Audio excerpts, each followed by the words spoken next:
KDKR programming do not necessarily reflect the views of this station, its management, or staff. Prudent Money with Bob Brooks is sponsored by the Prudent Money Foundation on 91.3. Well, where are we when it comes to student loan forgiveness? Today we're going to take a look. Stay tuned for Prudent Money.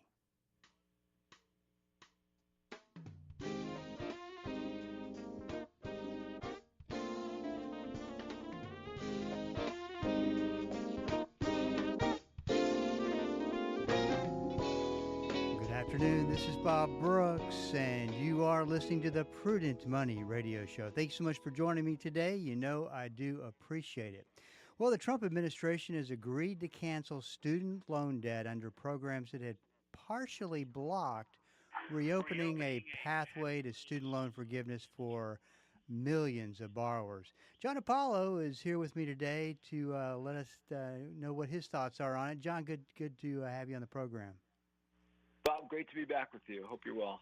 Doing good. Well, let's talk a little bit about this. I was glad to see President Trump show some compassion by changing this stance.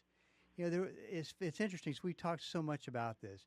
There are many aspects of Biden's presidency that I didn't agree with, but his passion for student loan debt and helping students get out of debt. And he didn't always do such a good job with that either, but had the passion. I hate to see a good program just automatically get thrown out like was kind of the first instinct of President Trump. And now I think he's doing the right thing. What do you think?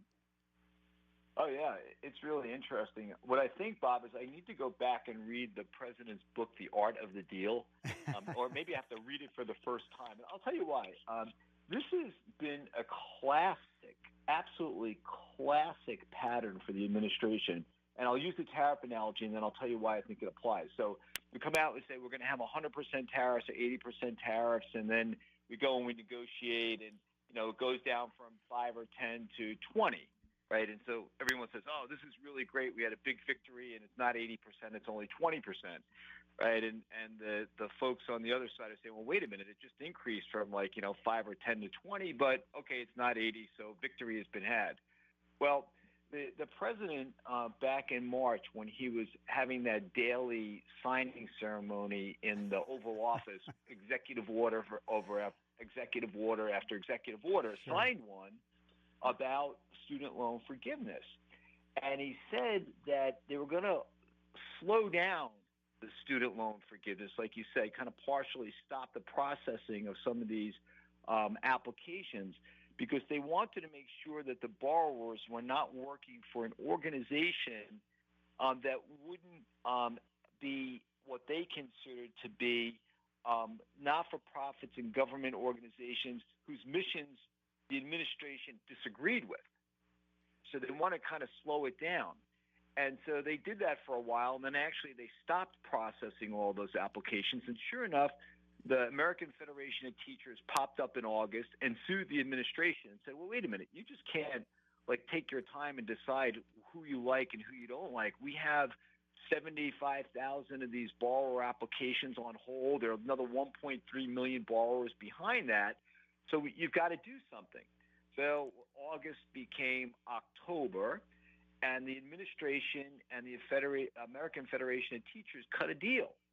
And the deal was that the administration would go forward with this student loan public service forgiveness, and they said that they would do that on October 20th or thereabouts.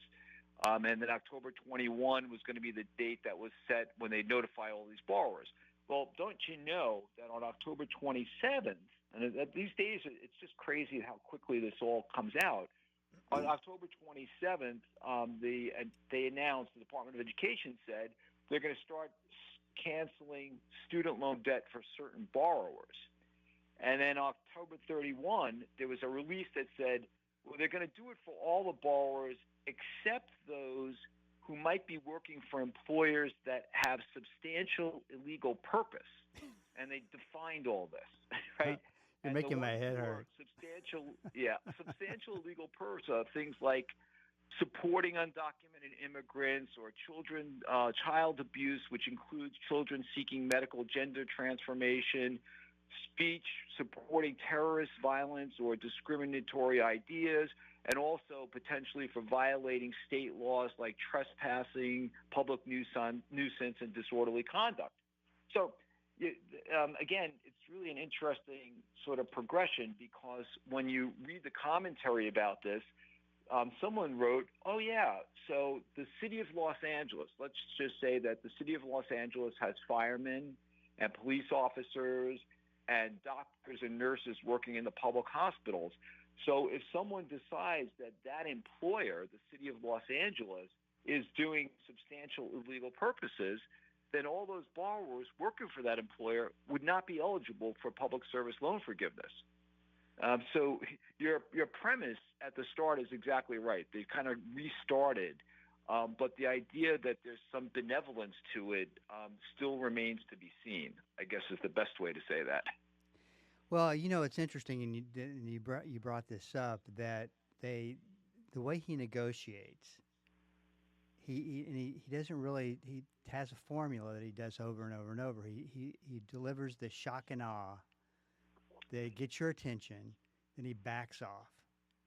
Yep. And he has been doing that, I mean, on item after item since he's become president. It's kind of interesting. You wonder if he'll start to be ineffective because people go, oh, well, and then he pulls another rabbit out of his hat. But it'll be interesting to follow this and see. I mean, are there any other programs that students can take advantage of? I think we've had this theme now for the last several years, even during the Biden administration. The problem that I personally have with most of this rhetoric in both administrations is it gives the borrowers false hope that they're going to somehow have this magic wand and their debt's going to go away. There's another angle of this, Bob, that's really concerning, and that is on December 31st this year, the provision that was passed back in like 2021, somewhere back there, that said any student loan forgiveness will be not taxable at the federal level, that sunsets. So it's going to go away at the end of this year. And so there needs to be an extension of that. Otherwise, all this forgiven debt, the students will owe federal and state taxes on. Wow. So and the reason I bring all this up, and it goes to what when you first asked the question, I thought Bob has a great way of asking a really simple question. And I feel like every time I'm on the show, I have to tell you why it's actually a really complicated question, because all this stuff comes, this is going on politically. This is what the students are doing. The students now see that their delinquencies are showing up on their credit reports and their FICO scores are going down, and the snowball just gets bigger and bigger. And now on top of this, there's this question about, is the debt that's forgiven going to be taxable or not? And so I wish there were an easy answer to this, but again, I go back to the premise that I said every time, and that is the best information right now really is with the student loan servicers. So for those folks who are right now in repayment and wondering, is my loan going to be forgiven or not, the best advice is continue to make the payments as you can. The portfolio right now is actually in a place where there are many more who are not making payments than are making payments. And I think that some of this is because of all the confusion from the political rhetoric that we get. No question. It's an interesting mess that we have ourselves in as far as what do you do next? Give us a short rundown as to the changes from the big, beautiful bill and kind of what has happened to student loan debt. Just hit some of the major highlights. Yeah, and Bob, there are it's the same thing. It really depends on who you are. So if you're an undergraduate student or you're listening to this, you're a parent, you're about to send your child off to college, whatever kind of college it might be a 4-year school, a 2-year community college, it may be a trade school, whatever it is, if they were going to qualify for a direct federal loan, that process is basically unchanged. They can still borrow $5,500 for their freshman year, $6,500 for sophomore year, and then $7,500 for the third and the fourth year, so junior and senior years. The way the interest rate is set is unchanged. It's a fixed rate that comes into effect every 1st of July. It lasts until June 30th of the next year, so there's no mystery about how all that works. Students who are file the FAFSA form, it's the first most important thing. You got to file that FAFSA form. And all the anecdotal evidence, Bob, is that this year's FAFSA process is actually quite good. They've kind of really figured this out after 2 years of some real headache, but everything I hear is favorable. So this idea of it's going to be difficult to get a federal student loan is just not right. You file that FAFSA form. They tell you how much you're eligible for. Every student in the country is eligible for some form of direct loan. And when I say some form, not tricky language, there are only two kinds. One is subsidized, when the government is actually paying the interest for the student while they're in school. And the other is an unsubsidized loan. And it'll be very clear to the borrowers. It'll say right there, you are getting an unsubsidized loan, or you're getting a subsidized loan, or maybe a combination. And then you go through the process and take that federal direct loan. So for current students who are going off to college next year, or are going to re-enroll sophomore, junior, senior year, file a FAFSA form, and things will be on course. The students who are having the trouble are going to be next year's graduate students, those who are first going into graduate school for the first time. And they had a program called the Grad Plus program, which basically allowed graduate students to borrow whatever they needed to go to whatever school they wanted to go to. And starting next year, meaning the next school year, they're actually going to put some limits on how much the grad students can borrow. And it depends on whether you're a professional or non-professional grad student. But again, if you go to the Department of Education's website, studentaid.gov, there's a lot of detail on all of this. So I just say for grad students, go and check that out. The most that non-professional degree holders are looking for could be like $20,500 per year, and doctors and lawyers can borrow up to $50,000, and there's some annual caps. So not to get too far into the weeds, just know if you're a grad student, that program has changed. And the other significant change is in the parent loan program. And for parents who haven't borrowed under the existing parent loan for undergraduate students, known around the business as PLUS loans, the PLUS loan program, if you haven't been a borrower in that program in the past, that has a pretty substantial change. It used to be that you could borrow whatever you needed up to the cost of attendance for your child to go to whichever school they want. And starting next year, they're actually going to begin to put some caps on that PLUS loan program. So the amount that a parent can borrow for a student will be capped at $20,000 per year and $65,000 for the lifetime. So the real message there is, if you are going to be a parent using the PLUS loan program and you think you're going to need to borrow $20,000 for the first year, that's highly likely then that you're going to need $20,000 for the second, third, and fourth year, but the government program is not going to be available for that whole amount. So again, it's going to take a little bit of getting used to here, because the reality is the program maximums have changed pretty considerably, particularly for the parents under the PLUS loan program. You know, that is a big concern, and I think about the parents who are depending on those loans. And it's not like you find out kind of at the last moment whether or not everything went through, and to think that, well, I'm using a big chunk of this the first couple of years, then what? And that's going to be a tough situation. You know, you're talking about the graduate programs and how hard the new rules hit those programs. You know, on the upside, looking at that, is that could also prevent a lot of money that's typically wasted at that level to not be wasted anymore, because they're thinking, you know, if I'm going to go to grad school, I really got to make this pay off. Well, Bob, that's exactly right. And although I told you the facts of what was changing there, my opinion is in line with yours. I think too many times making, and again, this goes back to the premise from 1965. That's how far back this goes, 1965. And the politicians in Washington said, we want to make college available to everyone. So full access. You want to go someplace, we'll have a loan program that will work for you. You know, and back then, the borrowing amounts were thousands of dollars, not tens or hundreds of thousands of dollars, right? So as the programs have progressed over time, the government kept saying, well, we have to give full access because if a student wants to go and pursue their dreams, and we start talking in that kind of language, you have to let them achieve all their potential and achieve their dreams. And look, I'm all for that. I have two girls. My daughter is the same thing. I went through this. I understand. But on the other side, there are people who have gone to school to get a master's degree and then another one and then another one and another one, and then all of a sudden they're in their mid to late 30s and they have hundreds of thousands of dollars of debt and a job that is not paying them, much more than the minimum wage. Maybe they're making $35,000 or $40,000 a year, and they've got a couple $100,000 of debt. So I'm hoping that students who really want to go and study something for passion will look and say, okay, on the other side of this, like how much can I make and how much can I afford to borrow? And by the way, the United States Congress is on to this as well. So in the big, beautiful bill, there are also some provisions there that say, by the way, for those grad students and for undergraduate students, we're going to look to see what the average salaries were coming out.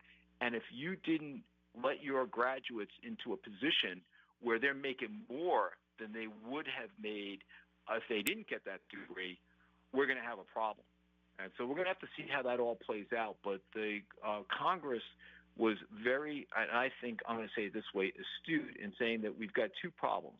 We have people who are borrowing too much money, and then we have this idea that they're borrowing money and they're not actually getting any benefit economically from getting this degree. And so I'm going to credit them for actually making some progress. The problem, of course, is we're going to live through the next 5 years and we're going to read all the stories and all the pain about this adjustment. It's just going to happen. Yeah, it's, as you talk through this, it just reminds me, or I come to the conclusion that this has just gotten so out of control. I mean, to me, if you look at it, it's something that is fixable. And with some rational people in a room, they could actually do that, but it never seems to get done. And I think that you hit the nail on the head. It's the rational people in the room. And I'll give the administration some real credit here for making some actual strides forward to try to begin to corral this problem. And then you go to the other side of the coin and say, well, we're going to do this forgiveness program, but only for people that we like, basically. Right. And so, that becomes sort of unfair from a government policy perspective. But we'll work through that. The courts, I should have mentioned at the end, this of course is in court, and the courts will have the final say about what happens here. But it's definitely, as you said, it becomes very complicated for students and families who really don't need this kind of complexity, and I don't think they really understand it. Everything is in court. You realize that, right? That is just amazing, especially when you think about I wonder how many attorneys are involved if you added them all up, based on the lawsuit that is filed against President Trump, and Trump filed against other parties. It's got to be an insane amount of attorneys. This is Bob Brooks, and you are listening to the Prudent Money Radio Show. John Hupalo is here with me today, and if you want more information about John, mycollegecorner.com. And one of the things that I have a deep appreciation for John is that he is so compassionate and dedicated to what he does. You go to that site, and it's just a bunch of great information. In fact, if you are a parent on this journey and you're looking at 2 to 3 years down the road and go, what's all this mean? Just go to John's his website, mycollegecorner.com. He's not going to charge you to go there. You're not going to pay a fee, but you're going to get what he thinks and his information, and it's all going to be right there. We talked a lot about the student loan deferment, John, and really, it was really interesting to follow it. Of course, we both came to the conclusion this could only end very bad. And I saw a article today, and it just really bothered me because I just hate to see anybody get into this situation. But the article is Wall Street Journal article. It says, "Why are more people falling behind on their car loans? The student loan payment pause gives us a clue." And I think that we're going to see this play out, and not such a good way over the next 2 or 3 years. Yeah, it's going to restrict. Again, to go back to our basic premise, and you and I are in the same place. Your heart just goes out for all those people who are trying to do the right thing, and if they knew what the right thing was, they would follow the rules. Because I happen to believe that most people are good and they want to do the right thing, and the bad actors are going to be a small minority, and they can go out and figure out ways to take care of them. But I just can't believe in the student loan portfolio that's like $1.6 trillion right now, that $1 trillion worth of that debt, which is probably pretty close to like not paying, that all those people had bad intentions. It's just not possible. No. And so, and so you're right. This is another one of those unintended consequences. And so when we talked about, the payment pause about a year ago, after the pandemic and the on-ramp, which was the Biden administration's chance to give borrowers, an opportunity to actually understand what it was like to restart their loan payments. So they said, okay, we're going to give you 1 year hiatus where if you're delinquent on your payments for the next year, we're not going to report you to the credit bureau. And so that was a big thing. The problem was not a lot of people started repaying, and when that year was up, many people were then in a situation where they continued to miss the payment, and now these delinquency notices are going against their credit score, and some of them see 30, 40, 50, 60-point drops in their credit score within a month because they weren't making these loan payments, and they completely got sideswiped by this. Yeah, it's a heck of a way to start out, and it's even a bigger hole to get back out of, and you really hate to see it happen, and you wonder how many stories there are and how bad it really is underneath, what we don't really see. Well, Bob, you said before there's a lawsuit for everything, so I read this afternoon that there was a lawsuit filed today against the administration because they unfairly reported all these credit score reductions.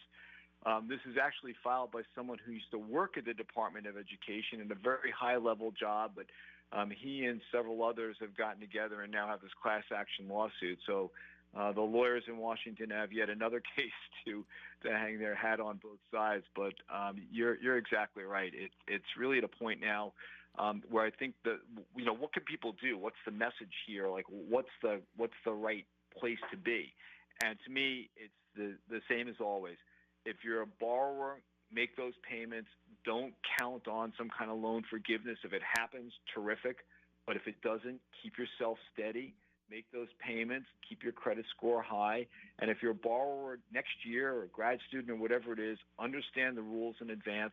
And at mycollegecorner.com, we just put up a brand new calculator, Bob, to allow students to see what their direct loan will be, and if the parents have to borrow a PLUS or a private loan, like what those payments will be as well. So hopefully that will help people understand before it's too late whether or not they can afford those loan payments.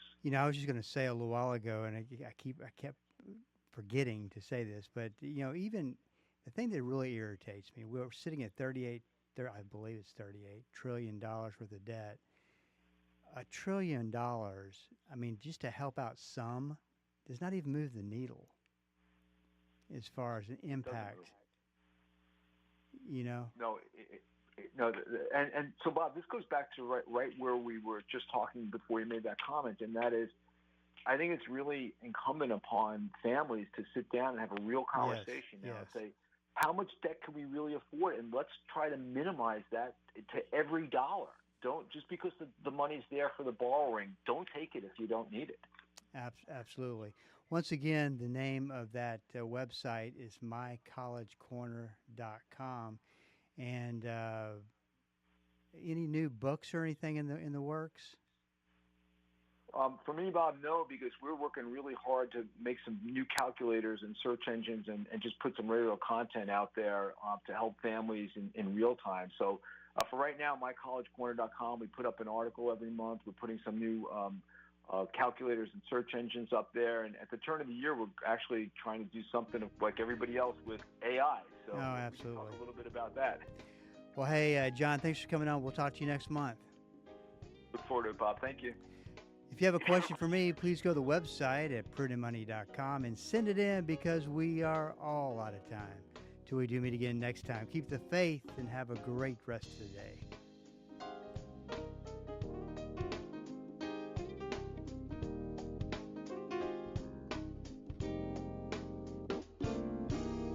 That's all the time we have for today. Questions or comments for Bob, or to find out more great information like what you've just heard, visit www.prudentmoney.com. Be sure to join Bob Brooks again for the next edition of Prudent Money.